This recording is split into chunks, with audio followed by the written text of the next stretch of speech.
Estamos poniendo la mañana en camino y con mucha alegría recibimos a nuestro querido columnista, justamente en su columna de Inteligencia Artificial, el ingeniero, investigador y docente, codirector de IDATA, Sebastián García Parra. Buen día y bienvenido, Seba. Buen día, Ale, ¿cómo andás? Bien, muy bien, muy bien.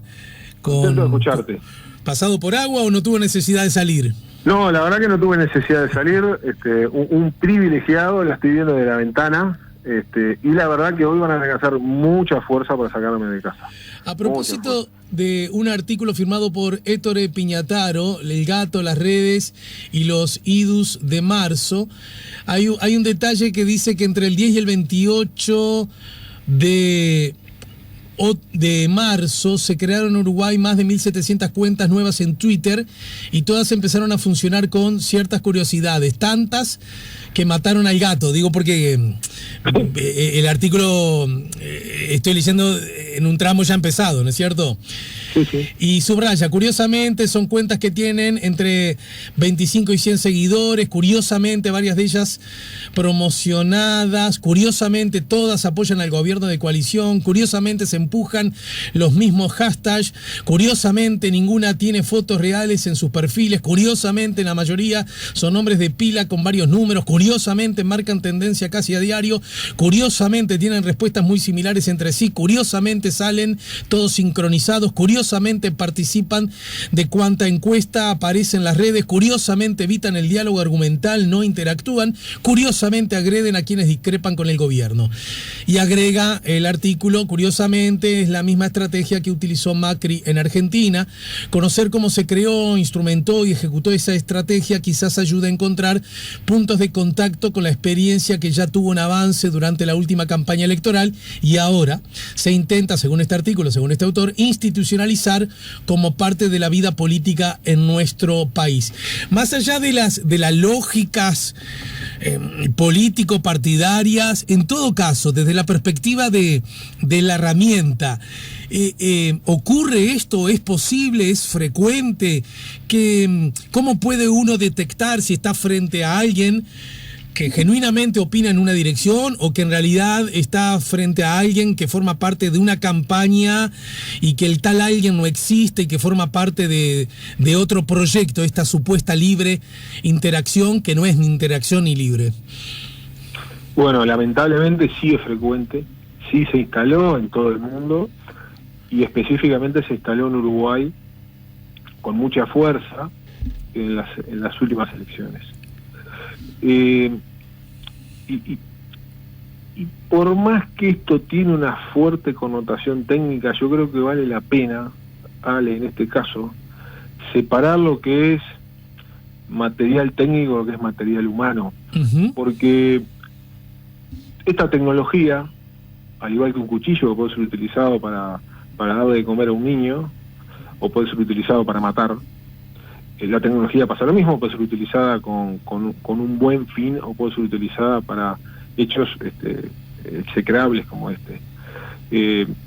Porque hay empresas, hay grupos de personas profesionales que se dedican a vender estos servicios utilizando esta tecnología. Se dedican a generar, como dice mi amigo y admiradísimo Daniel Mazzone, que escribió un libro al respecto que le llamó Máquinas de Mentir, justamente a crear máquinas de mentir, que lo que hacen es venderle a la gente ideas, vender ideologías, vender figuras políticas a través de la mentira, a través de la calumnia a otras personas. Así que yo creo que vale la pena separar. O sea, ahora nos enfocamos en cómo lo construyen desde el punto de vista técnico, pero esto no es manejado por amateurs, no es manejado por adolescentes que tienen libre tiempo en su casa y se dedican a crear noticias falsas y no. Esto hay mucha inteligencia, hay mucho tiempo, hay mucho dinero puesto atrás de esto y como todo, si hay alguien que lo ofrece, hay alguien que lo compra. Y cualquiera de esas dos cosas son totalmente repudiables. Yo quería primero dejar esto en claro porque me parece que es uno de los fenómenos que nos está empezando a acompañar, que bueno, pone en jaque muchas cosas, y se está diciendo incluso que pone en jaque a la propia democracia. Uh-huh. Siendo lo técnico, lamentablemente esto es algo que se ha ido sofisticando de una manera muy fina, por grupos de trabajo, por empresas, algunas incluso presentes en nuestro país, que, bueno, han tenido grandes problemas a nivel internacional, que se han ido destapando en los últimos meses. ¿Ellos qué hacen? ¿Cómo trabajan? Lo primero que hacen es crear lo que ellos le llaman cuentas killer, o cuentas asesinas, que son cuentas que las van creando con el tiempo, y son cuentas que les llevan incluso años crearlas. Son cuentas que uno las puede consultar para ver noticias. No son medios de prensa, son cuentas que de repente lo que hacen es concentrar noticias de otros medios. Hay muchas de esas. Entonces, logran tener cierto nivel de reputación entre determinado tipo de usuarios. Entonces yo la puedo seguir en Twitter y me informo de lo que está sucediendo en el mundo o en el país. Ajá. Esas cuentas son las más importantes, son las más caras desde el punto de vista de esfuerzo, porque para que funcione requiere incluso de personal con ciertos conocimientos de comunicación para que funcionen esas cuentas, ¿de acuerdo? Uh-huh. Claro. Hasta ahí es todo artesanal, hasta ahí es todo muy humano, nada nuevo. Lo que aparece, esto tiene una estructura piramidal, lo que aparece abajo es lo que ellos llaman cuentas soporte. Las cuentas soporte son cuentas de Twitter que habitualmente son trolls. Digamos, ¿qué son trolls? Son cuentas intervenidas por seres humanos. Esto sigue siendo artesanal. Son cuentas que puedo tener yo una cuenta, Sebastián García, pero en realidad no me llamo Sebastián García. Mi cuenta de Twitter se llama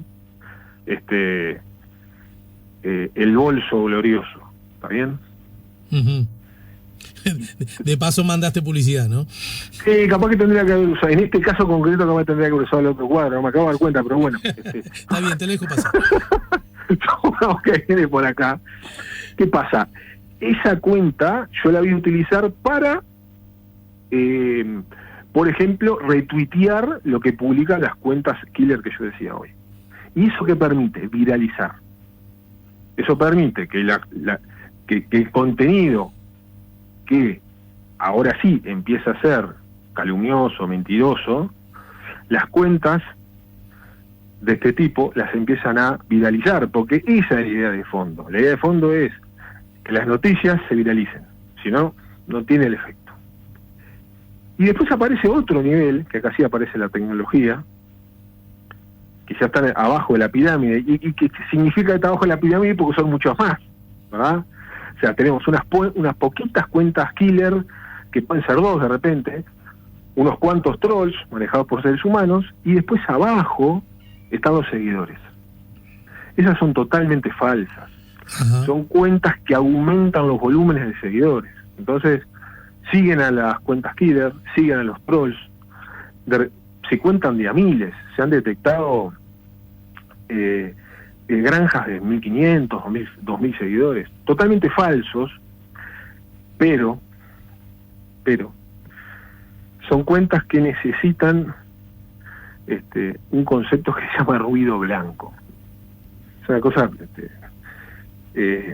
hasta vergonzosa, porque pasa, las plataformas de redes sociales obviamente ven un enemigo en esto, necesitan combatirlo. Entonces, quienes hacen estas cuentas tienen que hacerle creer a la plataforma de red social, en este caso, por ejemplo, Twitter, de que esos seguidores, que forman parte de la base de la pirámide, que son los grandes viralizadores y lo que hacen parecer que las cuentas tienen muchos seguidores, de que lo que hay detrás de esa cuenta son seres humanos, que no son robots, que no son máquinas. Por lo tanto, generan ese contenido blanco, ese ruido blanco, que son tweets estándar, habituales. Por ejemplo, hay un estudio que hizo el diario El País de España a propósito de esto mismo hecho en elecciones en Cataluña, donde había cuentas que decían estoy estudiando, o decían por irme a dormir. Obviamente eso lo necesitan porque es lo que habitualmente de repente un joven publica.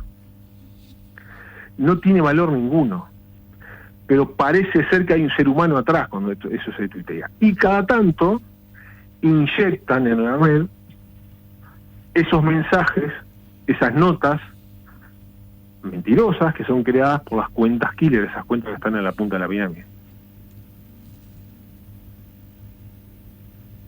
Y esas cuentas en la punta de la pirámide, a ver, a mí lo que me obsesiona cada vez que se abordan estos temas es cómo nos damos cuenta, cómo percibimos, cómo podemos estar, qué pistas tenemos que tomar en cuenta para no caer en el engaño, en la trampa, en definitiva, ¿no?